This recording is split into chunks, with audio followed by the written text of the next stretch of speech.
नमस्कार दोस्तों, business idea one पर आपका फिर से स्वागत है। दोस्तों आज की वीडियो में बात करेंगे मेडिकल ऑक्सीजन सिलेंडर प्लांट के बारे में और जानेंगे कि कैसे आप मेडिकल ऑक्सीजन सिलेंडर प्लांट लगा सकते हैं। मेडिकल ऑक्सीजन सिलेंडर प्लांट को लगाने के लिए आपको किस किस चीज की रिक्वायरमेंट होगी, इसके लिए आपके पास कितनी इन्वेस्टमेंट होनी चाहिए और कितनी जमीन होनी चाहिए। और दोस्तों साथ में ये भी जानेंगे कि यदि आप ऑक्सीजन सिलेंडर प्लांट शुरू करना चाहते हैं तो आपको इसके लिए कहाँ रजिस्ट्रेशन करवाना होगा और आपको कौन कौन सी मशीनों की रिक्वायरमेंट होगी और इस बिजनेस के अंदर आपको कितना प्रॉफिट मार्जिन मिलता है। दोस्तों ये सभी बात जानेंगे आज इस वीडियो के अंदर। वीडियो में आपको स्टेप बाय स्टेप सभी जानकारी मिलने वाली है कि कैसे आप मेडिकल ऑक्सीजन सिलेंडर प्लांट का बिजनेस शुरू कर सकते हो। तो चलिए दोस्तों वीडियो को शुरू करते हैं और सबसे पहले बात कर लेते हैं ऑक्सीजन के बारे में। दोस्तों ऑक्सीजन की जरूरत तो हमें टाइम टू टाइम रहती है क्योंकि इसके बिना सांस लेना मुश्किल है। इसलिए पृथ्वी पर जितने भी प्राणी हैं सभी को ऑक्सीजन की जरूरत पड़ती है और किसी को कोई भी बीमारी के चलते सांस लेने में परेशानी आती है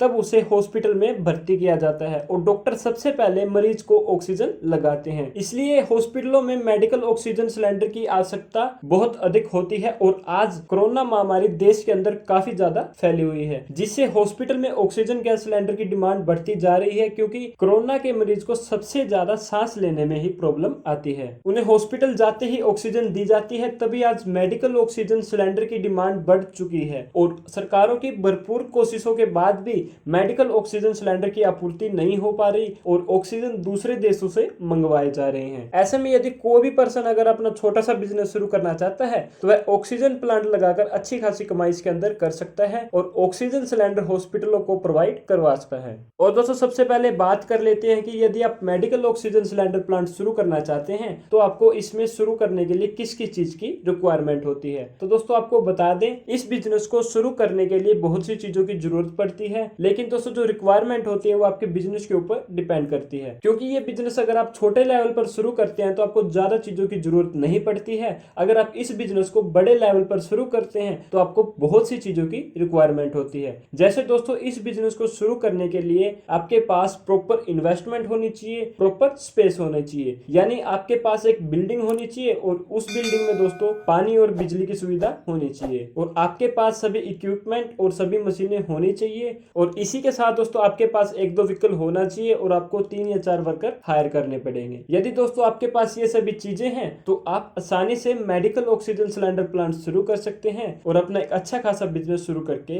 निजी अस्पतालों में ऑक्सीजन सिलेंडर प्रोवाइड करवा सकते हैं। और दोस्तों बात करते हैं इन्वेस्टमेंट की। यदि आप ऑक्सीजन सिलेंडर प्लांट लगाना चाहते हैं तो इसके लिए आपके पास कितनी इन्वेस्टमेंट होनी चाहिए। तो दोस्तों आपको बता दें, इस बिजनेस के अंदर इन्वेस्टमेंट आपकी जमीन और बिजनेस के ऊपर डिपेंड करती है, क्योंकि यदि आप बड़ा बिजनेस शुरू करते हैं तो इसके अंदर आपको ज्यादा इन्वेस्टमेंट करनी पड़ेगी और आप छोटा बिजनेस करते हैं तो इसके अंदर आपको कम इन्वेस्टमेंट करनी पड़ती है। और यदि दोस्तों आपके पास अपनी खुद की जमीन है तो आपके बहुत सारे पैसे यहाँ बच जाएंगे। यदि आप जमीन किराए पर लेते हैं या फिर उसे खरीदते हैं तो इसके अंदर आपको ज्यादा इन्वेस्टमेंट करने की जरूरत पड़ेगी। इनके बाद दोस्तों इस बिजनेस को शुरू करने के लिए आपको मशीनें खरीदनी पड़ेंगी, बिल्डिंग बनानी पड़ेगी जिसके अंदर आप मशीन लगाएंगे और फिर बिजली पानी की सुविधाएं और एक दो आपको वाहन की जरूरत पड़ेगी और इसी के साथ दोस्तों आपको कुछ इक्विपमेंट खरीदने पड़ेंगे। इन सभी चीजों के लिए दोस्तों आपको अलग अलग इन्वेस्टमेंट करनी पड़ेगी। इन सभी चीजों को मिलाकर यदि दोस्तों आपके पास कम से कम 15 लाख से 25 लाख रुपए हैं तो आप आसानी से इस बिजनेस को शुरू कर सकते हैं और अपने देश की मदद कर सकते हैं। और अब दोस्तों बात करते हैं कि यदि आप मेडिकल ऑक्सीजन प्लांट शुरू करना चाहते हैं तो इसके लिए आपके पास कितनी जमीन होनी चाहिए। तो दोस्तों आपको बता दें, इसके अंदर ज्यादा जमीन की जरूरत पड़ती है क्योंकि इसके अंदर आपको एक प्लांट बनाना पड़ता है और उसके बाद ऑक्सीजन सिलेंडर रखने के लिए गोडाउन बनाना पड़ता है। इन दोनों चीजों के लिए दोस्तों आपको स्पेस की रिक्वायरमेंट रहती है। दोस्तों आप इसके अंदर प्लांट स्टैब्लिश करेंगे कम से कम 1000 स्क्वायर फीट से 1200 स्क्वायर फीट के अंदर और उसके बाद दोस्तों आपको एक गोडाउन बनाना है कम से कम 500 स्क्वायर फीट से 700 स्क्वायर फीट के अंदर। इन दोनों चीजों को मिलाकर यदि दोस्तों आपके पास 1500 स्क्वायर फीट से 1700 स्क्वायर फीट तक की जगह है तो आप आसानी से medical oxygen cylinder plant establish कर सकते हैं। और दोस्तों बात करते हैं कि यदि आप मेडिकल ऑक्सीजन सिलेंडर प्लांट लगाना चाहते हैं तो इसके लिए आपको कौन कौन सी मशीनों की जरूरत होगी। तो दोस्तों आपको बता दें, इस बिजनेस को शुरू करने के लिए आपको 3 मशीनों की जरूरत पड़ेगी जो दोस्तों सभी काम कर सकती है, फुली ऑटोमेटिक है। और दोस्तों इन मशीनों की कीमत इनके प्रकार के ऊपर डिपेंड करेगी और दोस्तों बिजनेस के अनुसार छोटी या बड़ी सभी तरह की ऑक्सीजन को शुद्ध करने वाली मशीनें मार्केट में उपलब्ध है। दोस्तों पहली है fully automatic PEA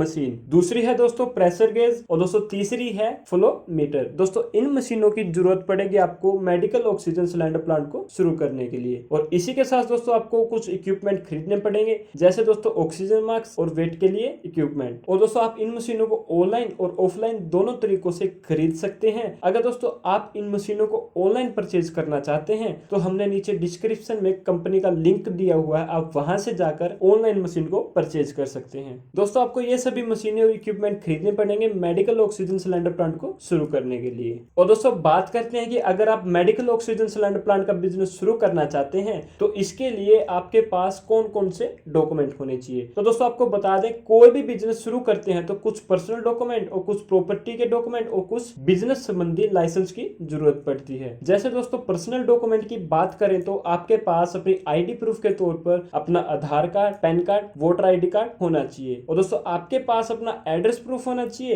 address proof में दोस्तों आपके पास अपना राशन कार्ड और इलेक्ट्रिसिटी का बिल होना चाहिए। और इसी के साथ दोस्तों आपके पास अपने कुछ passport size photograph, email ID और अपना खुद का फोन नंबर होना चाहिए। और दोस्तों आगे बात करें प्रॉपर्टी के डॉक्यूमेंट की तो आपके पास अपनी प्रॉपर्टी के कंप्लीट डॉक्यूमेंट होने चाहिए विद टाइटल एंड एड्रेस के साथ। और दोस्तों आगे बिजनेस से रिलेटेड डॉक्यूमेंट की बात करें तो आपको इस बिजनेस को MSME के अंतर्गत रजिस्ट्रेशन करवाना होगा। और इसी के साथ दोस्तों आपके पास अपना बिजनेस पैन कार्ड और GST नंबर होना चाहिए। यदि दोस्तों आपके पास ये सभी डॉक्यूमेंट है, प्रॉपर स्पेस है, प्रॉपर इन्वेस्टमेंट है, तो आप आसानी से medical oxygen gas cylinder plant establish करके अपना अच्छा खासा बिजनेस शुरू कर सकते हैं और इस महामारी से लोगों को बचाने के लिए हॉस्पिटलों को ऑक्सीजन सिलेंडर प्रोवाइड करवा सकते हैं। और अब दोस्तों आगे बात करते हैं प्रॉफिट मार्जिन की कि अगर आप मेडिकल ऑक्सीजन सिलेंडर प्लांट लगाना चाहते हैं तो आपको इसके अंदर कितनी कमाई होगी। तो दोस्तों आपको बता दें, इस बिजनेस के अंदर आपको पर सिलेंडर के हिसाब से कमाई होती है। जैसा कि दोस्तों आप अपने प्लांट में 7 से 8 क्यूबिक मीटर वाला एक ऑक्सीजन सिलेंडर को रिफिल करते हैं तो आपको लगभग 150 से 200 रुपए इसके अंदर मिलेंगे। ऐसे में दोस्तों अगर आप अपने प्लांट में जितने ज्यादा ऑक्सीजन सिलेंडर भरेंगे तो आपको भी उतनी कमाई होती है। और दोस्तों इसी के साथ अगर आप बड़े कंटेनर को यानी बड़े सिलेंडर को ऑक्सीजन रिफिल करते हैं और डिस्ट्रीब्यूटर को सप्लाई करते हैं तो इसके अंदर आपको कम कमाई होती है। और अगर आप अपने ही प्लांट में रिफिल सिस्टम लगाते हैं, वहीं से ऑक्सीजन सिलेंडर रिफिल करते हैं और सीधा हॉस्पिटलों में सप्लाई करते हैं तो इसके अंदर दोस्तों आपको अच्छी खासी कमाई होती है। तो दोस्तों आप इस तरह से मेडिकल ऑक्सीजन सिलेंडर प्लांट का बिजनेस शुरू कर सकते हो और इस महामारी के चलते अपने देश की मदद भी कर सकते हो और अच्छी खासी कमाई भी कर सकते हो। यदि दोस्तों आपको हमारी ये medical oxygen cylinder plant business की जानकारी पसंद आई है या कुछ सीखने को मिला है तो प्लीज इस वीडियो को लाइक एंड शेयर करना मत भूलिएगा। अगर आपके मन में इसके प्रति कोई भी सवाल या सुझाव है तो आप हमें कमेंट करके जरूर पूछ सकते हैं। और अगर आप हमारे YouTube चैनल पर नए हैं और किसी बिजनेस से संबंधित जानकारी लेना चाहते हैं, आप हमारे YouTube चैनल को सब्सक्राइब करना मत भूलिएगा। Thank you so much.